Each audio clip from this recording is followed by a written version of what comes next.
Hello दोस्तों, मेरा नाम है जितेंद्र कबीर और आपके अपने यूट्यूब चैनल जेके लर्निंग पॉइंट पे आपका स्वागत है। दोस्तों, आज की इस वीडियो में हम एनसीईआरटी की समरी को देखेंगे, तो वीडियो में अंत तक बने रहिएगा क्योंकि वीडियो बहुत ही इंटरेस्टिंग होने वाली है।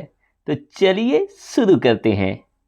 सबसे पहले हम पढ़ेंगे आज बीजों का प्रकीर्णन, मतलब बीज कैसे एक स्थान से दूसरे स्थान पर पहुंच जाते हैं।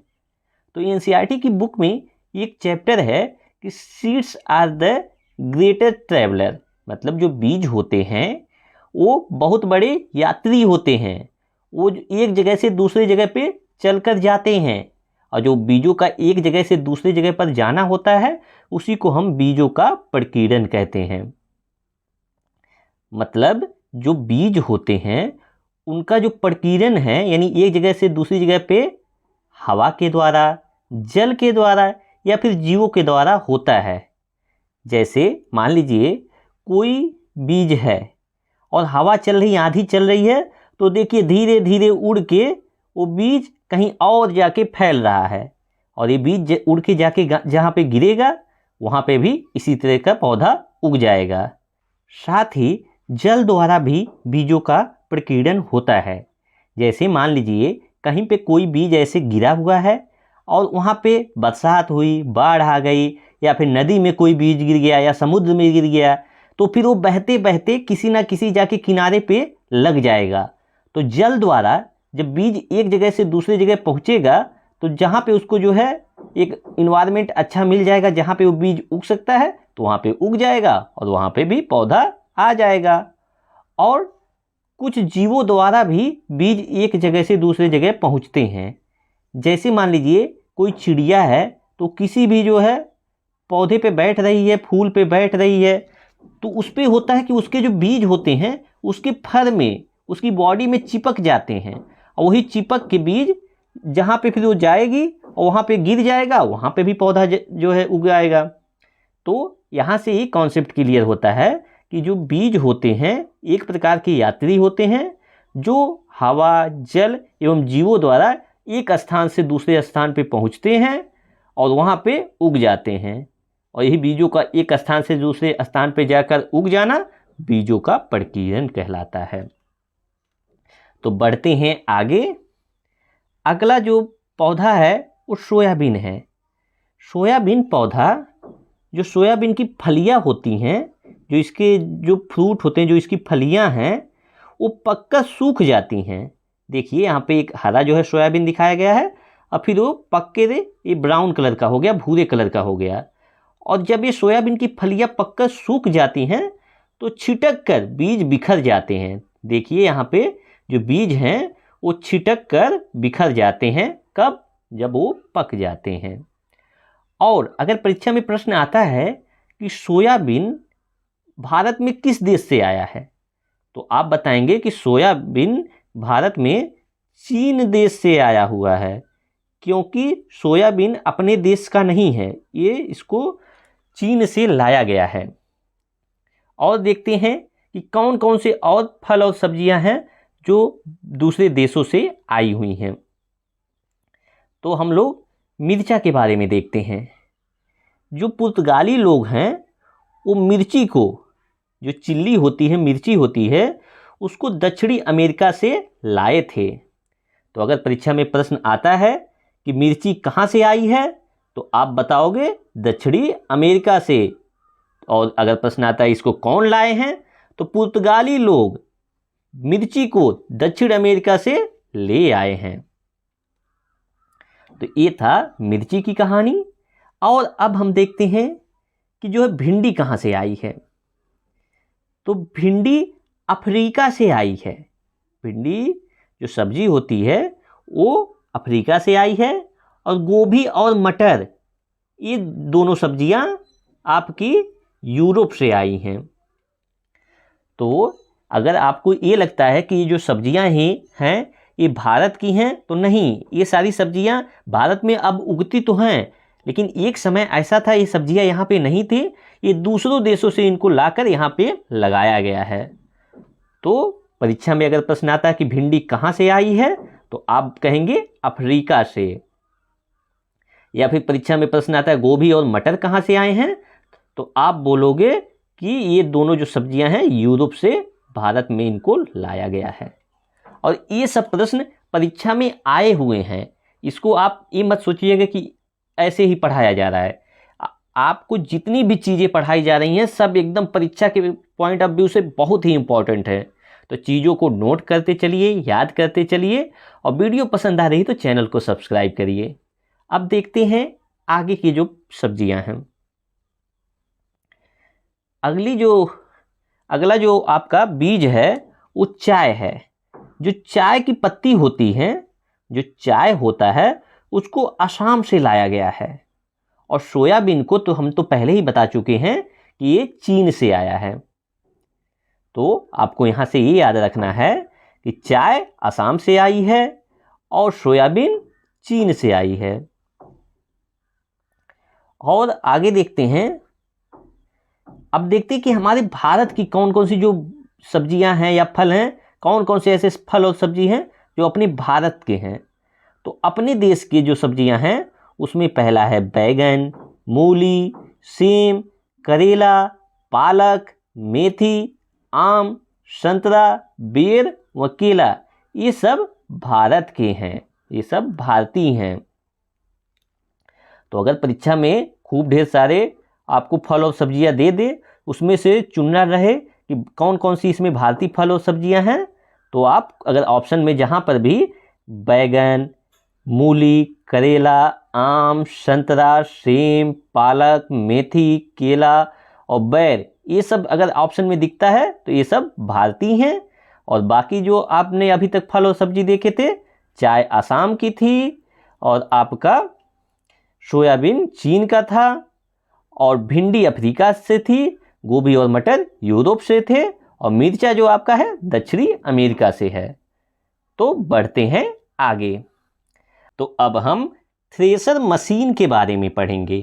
थ्रेशर मशीन वह मशीन है जो गेहूं के दाने को या फिर धान के दाने को बाली से अलग करने हेतु जो प्रयोग किया जाता है, उसी को हम थ्रेशर मशीन कहते हैं।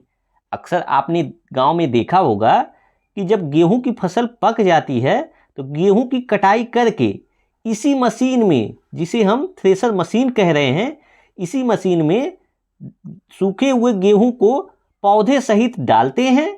और उसके बाद ये मशीन क्या करती है, जो गेहूं का दाना होता है उस दाने को बाली से अलग करके एक जगह पे एकदम प्योर गेहूं निकलता रहता है, और पीछे से आपका भूसा बाहर निकल जाता है। तो ये है थ्रेशर मशीन। तो अब हम शिकारी पौधे के बारे में पढ़ेंगे।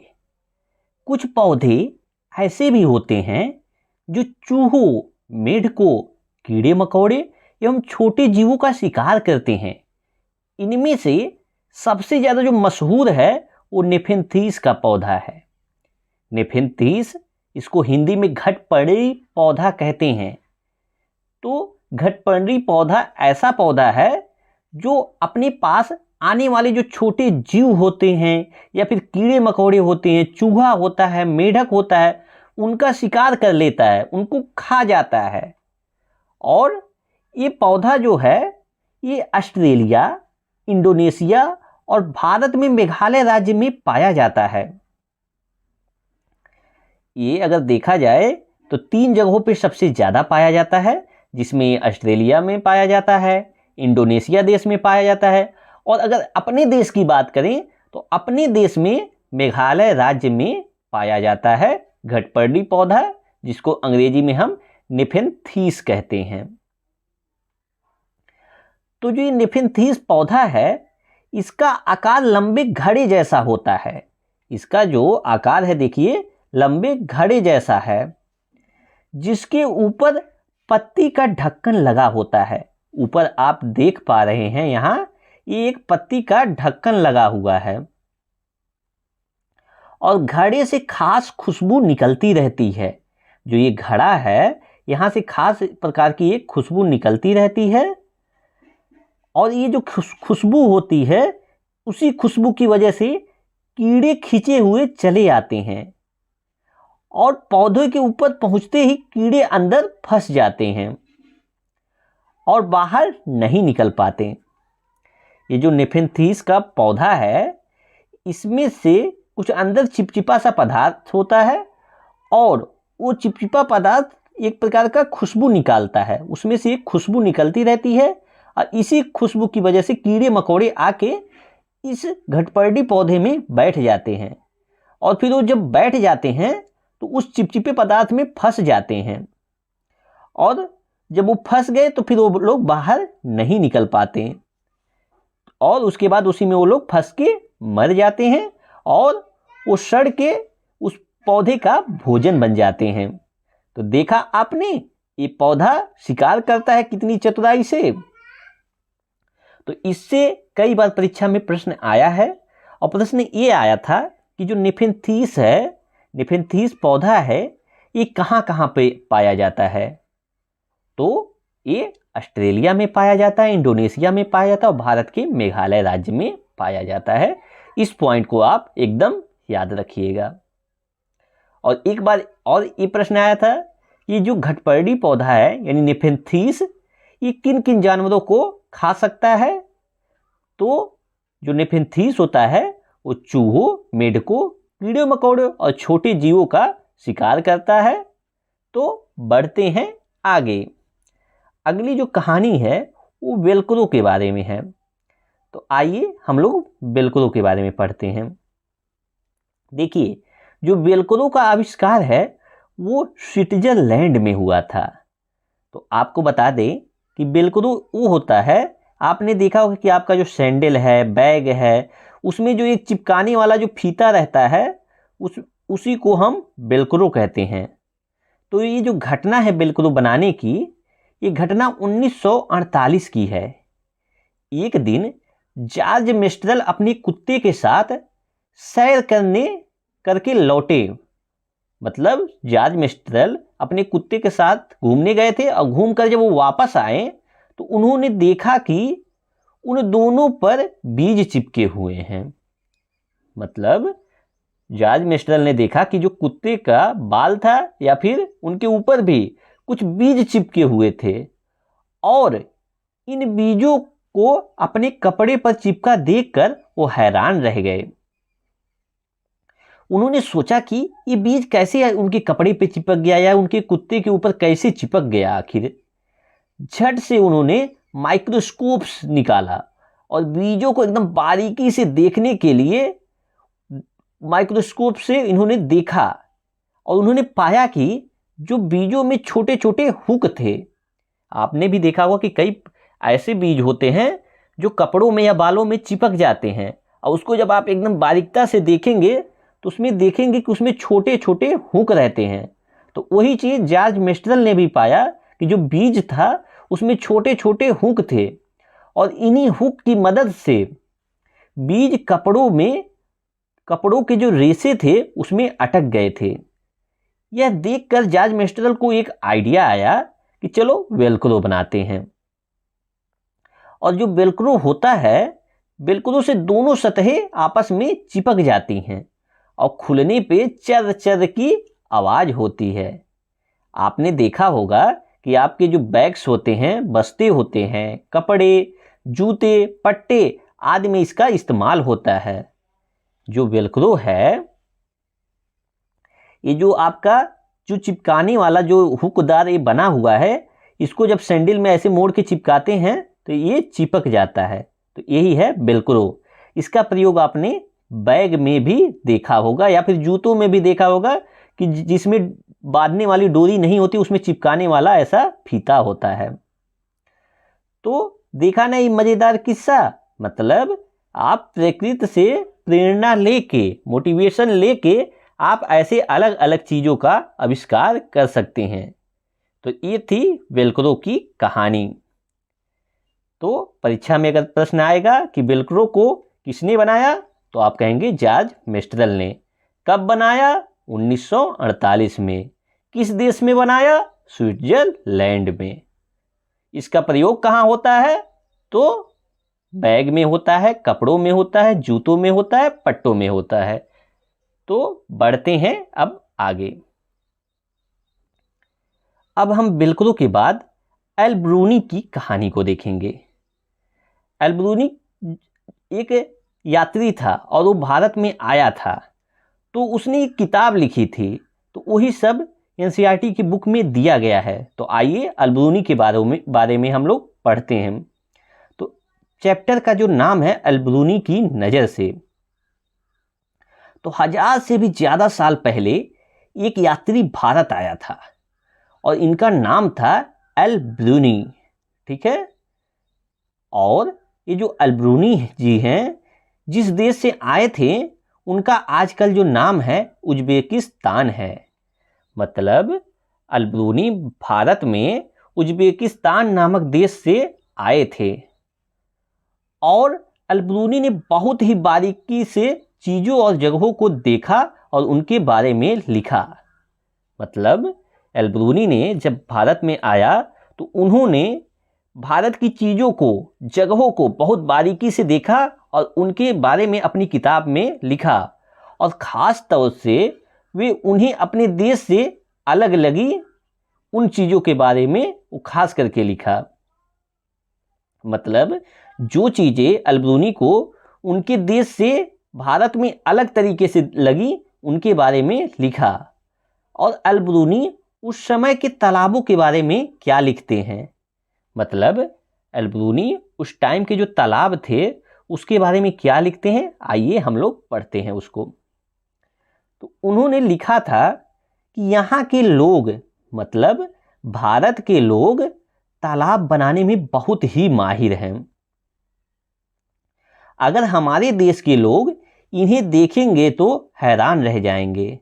मतलब एल्ब्रूनी का जो देश है उज्बेकिस्तान के लोग अगर भारत के तालाबों को देखेंगे तो एकदम से हैरान रह जाएंगे। बहुत बड़े बड़े भारी पत्थरों को लोहे के कुंडों और सरियों से जोड़कर तालाब के चारों तरफ चबूतरा बनाए जाते हैं, और इन चबूतरों के बीच में ऊपर से नीचे जाती हुई सीढ़ियां लंबी कतारें होती हैं। जो तालाब होते हैं वो बड़े बड़े पत्थरों से और कुंडों और सरियों के सहारे से बड़े बड़े चबूतरे बनाए गए हैं, और सीढ़ियां बनाई जाती हैं जो तालाब में ऊपर से नीचे जाती हैं, और लोगों के उतरने और चढ़ने के रास्ते अलग अलग होते हैं। मतलब तालाब में नीचे जाने के लिए अलग रास्ता होता है और ऊपर जाने के लिए अलग रास्ता होता है। यहाँ कभी भीड़ लगे तो परेशानी नहीं होती है। जब आने जाने का रास्ता अलग है तो फिर यहाँ पे कभी भी कितनी भी भीड़ हो जाए कोई दिक्कत नहीं होगी, आराम से लोग आ जा सकेंगे। आज इतिहास पढ़ने वाले लोगों को एल्ब्रूनी की किताबों से उस ज़माने के बारे में बहुत कुछ पता चलता है। आज जो लोग इतिहास पढ़ रहे हैं, जो हम लोग ये पढ़ रहे हैं, वो उस टाइम जो एल्ब्रूनी ने किताब लिखा था उसी में से ये सब सारी चीज़ें हैं। तो उसके बारे में हमें काफ़ी जानकारी मिल रही है, उस ज़माने के बारे में कि उस टाइम पे तालाब कैसे बनते थे। और जो ये टिकट है 1973 में छपा था, जब उनका 1000 साल पूरे हुए थे। मतलब ये जो इमेज में ये टिकट दिख रहा है, ये एल्ब्रूनी का जब 1000वां बर्थडे था, जब उनके जन्म को 1000 साल हुआ था, तो ये टिकट जारी किया गया था। और ये टिकट 1973 में जारी किया गया था। कब? जब उनका 1000वां जन्मदिन था। तो अगर परीक्षा में प्रश्न आए कि एल्ब्रूनी के लिए टिकट कब जारी किया गया, तो 1973 में। किस उपलक्ष्य में? उनका 1000वां जन्मदिन था, बर्थडे था। उन्होंने खासकर अपनी किताब में किस चीज़ के बारे में लिखा है, तो उन्होंने भारत के तालाबों के बारे में ज़्यादा अच्छे से लिखा है। तो अब बढ़ते हैं आगे, और अब हम लोग देखेंगे बावड़ी के बारे में। तो क्या आपने कभी बावड़ी देखी है? इस चित्र को देखकर आप अंदाज़ा लगा पा रहे होंगे कि सीढ़ियाँ जमीन के नीचे कई मंजिल तक जा रही हैं।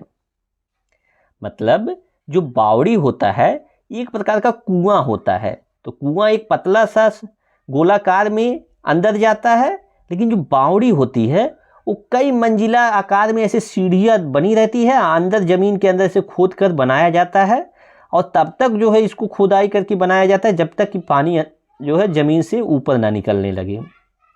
और यहाँ पे पानी ऊपर खींचने के बजाय लोग खुद पानी तक पहुँच सकते थे, इसलिए कुछ लोग इसे सीढ़ीदार कुआं भी कहते हैं।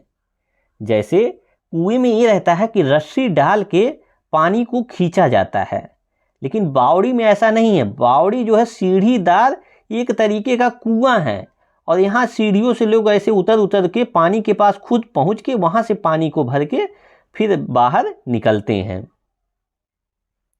तो आपने देखा कि बावड़ी एक प्रकार का कुआं है जहाँ पे जो है खूब ज़्यादा सीढ़ियाँ बनी होती हैं अंदर तक, एकदम पानी के छोर तक। आप सीढ़ियों से जो है ऐसे ऐसे लोग नीचे जाते थे और फिर यहाँ से पानी को भरकर ऊपर जाते थे और अपनी प्यास बुझाते थे, अपना घरेलू काम करते थे। पुराने ज़माने के लोग जो थे वो काफिले बनाकर लंबा सफ़र करते थे और अक्सर लोगों को मानना था कि प्यासे यात्रियों को पानी पिलाना बहुत अच्छा काम है, इसीलिए कई जगह पे बहुत सुंदर बावड़ियाँ बनाई गई थी। जो पुराने लोग थे, पुराने समय के लोग थे, वो लोग काफिले ग्रुप बनाकर एक स्थान से दूसरे स्थान पर सफ़र करते थे और उसी टाइम पे लोगों का मानना था कि यात्रियों की प्यास बुझाने के लिए पानी पिलाना बहुत अच्छा काम है, इसीलिए बहुत सारी बावड़ियों का निर्माण किया गया था। तो अब बढ़ते हैं आगे। अगर ये वीडियो आपको अच्छी लग रही है तो चैनल को सब्सक्राइब कर लीजिए और कमेंट करके ज़रूर बताइए कि वीडियो कैसी लगी। अगर आपको का कोई सजेशन है या कोई चीज़ नहीं समझ में आता है तो भी कमेंट करिए, रिप्लाई आपको ज़रूर मिलेगा। बात है 1986 की। 1986 में जोधपुर और आसपास के इलाकों में जब सूखा पड़ा था, 1986 में जोधपुर और उसके आसपास के इलाकों में सूखा पड़ गया था, तब भूली बिसरी बावड़ियों को एक बार फिर से याद किया गया। मतलब जोधपुर और उसके आसपास इलाकों को लोगों को याद आया कि जो ये बावड़ी हैं वो इस टाइम काम आ सकती हैं और फिर वहाँ के मोहल्ले के लोगों ने मिलजुल कर बावड़ी से 200 ट्रक से भी ज़्यादा कूड़ा निकाला। जो पुराने समय की बावड़ी थी उसमें लोग कूड़ा कचरा फेंकते थे और वो भर गई थी और इतना ज़्यादा उसमें कूड़ा कचरा फेंक दिए थे कि उस बावड़ी से 200 ट्रक से भी ज़्यादा कूड़ा कचरा निकाला गया और फिर बावड़ी से प्यासे शहर को पानी पिलाया। मतलब कूड़ा कचरा साफ कर दिया गया, फिर उसमें से पानी निकलने लगा और फिर उसी बावड़ी से पूरे शहर को पानी मिला, वो लोग पानी पिए। और इसके लिए चंदा भी मोहल्लों वालों ने ही दिया था। मतलब इस बावड़ी को साफ करने के लिए जो वहाँ के मोहल्ले वाले थे उन्हीं लोगों ने चंदा दिया था और कुछ साल बाद फिर से अच्छी बारिश हुई और पानी की परेशानी खत्म हो गई और फिर से लोग बावड़ी को भुला दिए। तो ये थी बावड़ी की कहानी। तो बस आज की वीडियो में इतना ही। इस वीडियो को देखने के लिए आपका बहुत बहुत धन्यवाद। वीडियो कैसी लगी कमेंट करके ज़रूर बताइए। चैनल को सब्सक्राइब करिए, साथ में अपने दोस्तों के साथ शेयर भी करिए। Thank you.